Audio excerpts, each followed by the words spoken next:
tonight at 6, shutting down the rumor mill. Our John Webb sat down with Idaho State Police Public Information Officer to dispel some of the theories circulating online about the murders of 4 students at the University of Idaho. What he has to say. All right, Blake, a lot going on. Thank you. Well, 9 days now into the investigation surrounding murders of 4 University of Idaho students. Major questions still remain unanswered tonight.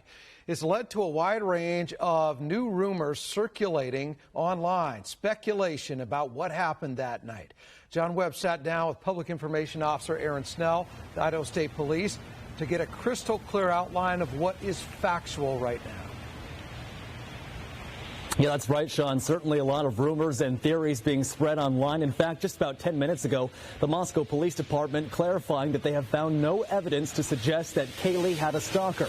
And today, when I sat down with Snell, the PIO for ISP, I showed him some of the top rumors I found online, and he responded to them.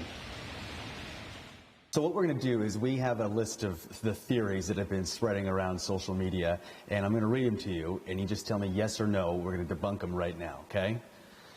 Was there any notes written on a wall? I think you're going to be asking about stuff that's involved in the case that I don't have knowledge of, so... No? I don't know. I don't have an answer for you. I don't know if notes were written on the wall. Kids were bound and gagged? That is incorrect. Roommates saw someone with a mask? I don't have that knowledge. This was somehow drug-related? I don't have that knowledge. Ex-boyfriends or suspects? I don't have that knowledge. Kaylee and Madison called the boyfriend about 10 times before. There were numerous calls that were made to a male. Which leaves us where we're at today. Over 700 tips, 90 interviews, every state resource, and the FBI. Still no suspect.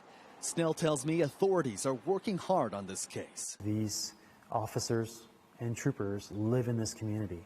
And so this has shaken everybody to their foundation. Snell says they realize that there is frustration from the public on the limited information, but he says they're trying to provide information to make the public feel safer without jeopardizing the investigation.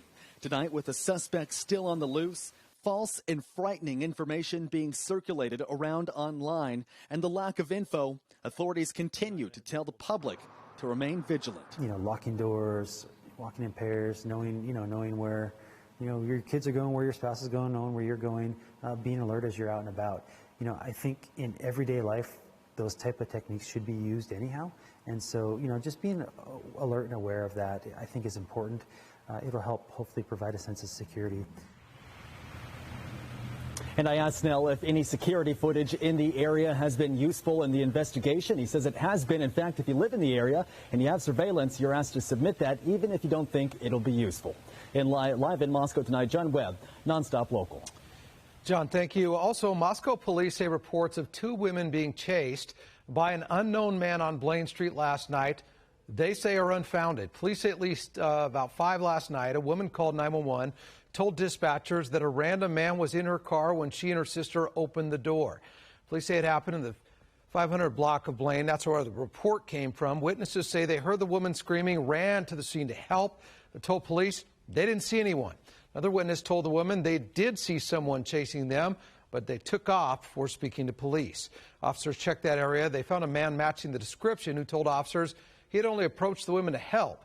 Police say this incident not connected to their criminal investigation, the deaths of the 4 U of I students last week, and they closed this incident as, quote, unfounded. Sigma Chi International Fraternity has joined the Gamma Eta chapter at the University of Idaho to start the Ethan Chapin Memorial Scholarship Fund. Ethan was a member of the fraternity. The fund started to honor the memory of Ethan, Xana, Kaylee, and Madison. Now, the scholarship will be presented every year to an undergraduate of the Gamma Eta chapter to recognize Ethan's legacy in life. If you want to donate to the fund, there is a link right now, nonstoplocal.com.